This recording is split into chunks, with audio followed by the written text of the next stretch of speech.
thérapeute, formatrice et conférencière. Aujourd'hui, je vais vous parler d'un thème: comment gagner confiance en vous en lâchant le regard des autres. Alors pourquoi ce thème? En fait, j'accompagne énormément de coachés en ce moment. Il y a un blocage énorme par rapport à la mise en action, uniquement par rapport au regard des autres. Et ça se comprend et je vais vous l'expliquer sur 2 points. L'enfance et la pyramide de Maslow. Dans l'enfance, l'enfant va avoir besoin d'un cadre, de l'amour et d'un regard pour se structurer, pour se construire. Le cadre, c'est la loi, l'amour, c'est les bisous, la tendresse, et le regard, c'est le regard bienveillant qui va le valider, le reconnaître. Il va se sentir vu et reconnu dans qui il est. On va partir du principe qu'il aura reçu un amour bienveillant. L'enfant, quand il démarre dans sa vie, on va prendre l'apprentissage de la marche, il va à un moment donné avoir envie et besoin de lâcher la main de sa mère pour se mettre en action. Et donc il va se sentir suffisamment grand à un moment donné et confiant pour lâcher la main de maman. Il va démarrer sa première marche, on va imaginer il est dans le salon sur la moquette, et il tombe. La première des choses qu'il fait, vous le verrez, regardez chez les amis ou imaginez vos enfants, etc.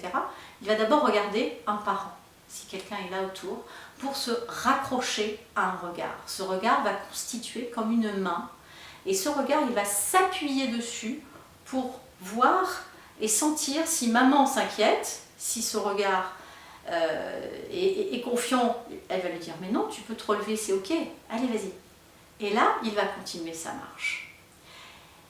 Eh bien, ça va lui constituer des graines de confiance qui vont faire qu'il va s'appuyer petit à petit, comme les ados vont avoir besoin d'un clan et vont avoir besoin d'un uniforme pour pouvoir continuer à avancer dans la vie.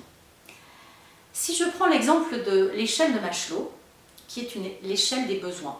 Donc, en bas de la pyramide, vous avez le besoin physiologique, besoin de boire et de manger.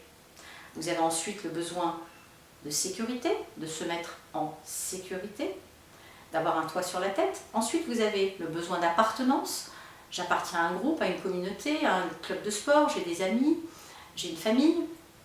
Ensuite, vous avez l'estime de soi, le besoin d'estime et le besoin de réalisation du soi. Donc, si vous regardez bien, les personnes qui ont du mal à se mettre en action parce qu'elles sont bloquées par rapport au regard des autres, elles sont où? Elles sont dans la 3e échelle, n'est-ce pas? Donc, j'ai besoin d'appartenir à un groupe. Qu'est-ce que va penser cette personne si je ne le fais pas? Qu'est-ce qui se passe si j'ai envie d'acheter cette voiture et qu'on va penser que je suis un nouveau riche ou quelque chose comme ça? Donc, ce regard est souvent limitant par rapport à soi. Donc, qu'est-ce qu'il reste à faire en gros? Comme je vous disais, l'enfant, à un moment donné, il a trouvé des ressources en lui d'estime en se disant « je me sens prêt à marcher ». Quand est-ce que vous allez lâcher ce regard qui est comme une main à côté de vous, ce regard pour dire « je m'estime suffisamment ». Quand est-ce que vous allez rentrer là et vous dire « je me vois, le focus, je vais le mettre sur moi et non plus sur l'extérieur ». Une des clés, c'est vraiment celle-ci. Pour expérimenter davantage ce lâchage de regard, si je puis dire, je vais vous inviter à faire un exercice là tout de suite en direct avec moi. Vous allez prendre une feuille et un crayon et vous allez vous poser tranquillement et répondre à ces questions. Depuis quand est-ce que vous avez cédé votre pouvoir aux autres? Depuis quand et quand est-ce que vous avez cédé votre pouvoir aux autres?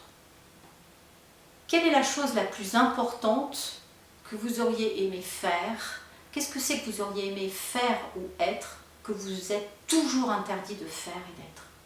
Quel est le premier pas maintenant que vous allez faire sans demander le regard des autres pour vous? Quel est le premier pas que vous allez faire pour accéder à un de vos rêves que vous auriez voulu faire? Remplissez, faites cet exercice. Faites-le profondément, faites-le sérieusement et vous allez voir que vous allez ressentir des choses. Vous allez être en lien avec quelque chose, avec votre vérité.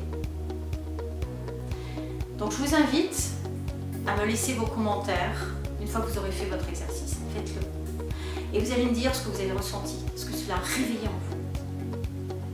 Si vous avez aimé cette vidéo, merci de la liker. Si vous pensez qu'elle peut aider d'autres personnes, partagez-la. Je vous remercie profondément du cœur. Et surtout, une dernière chose. Soyez vrai, soyez enfin vous.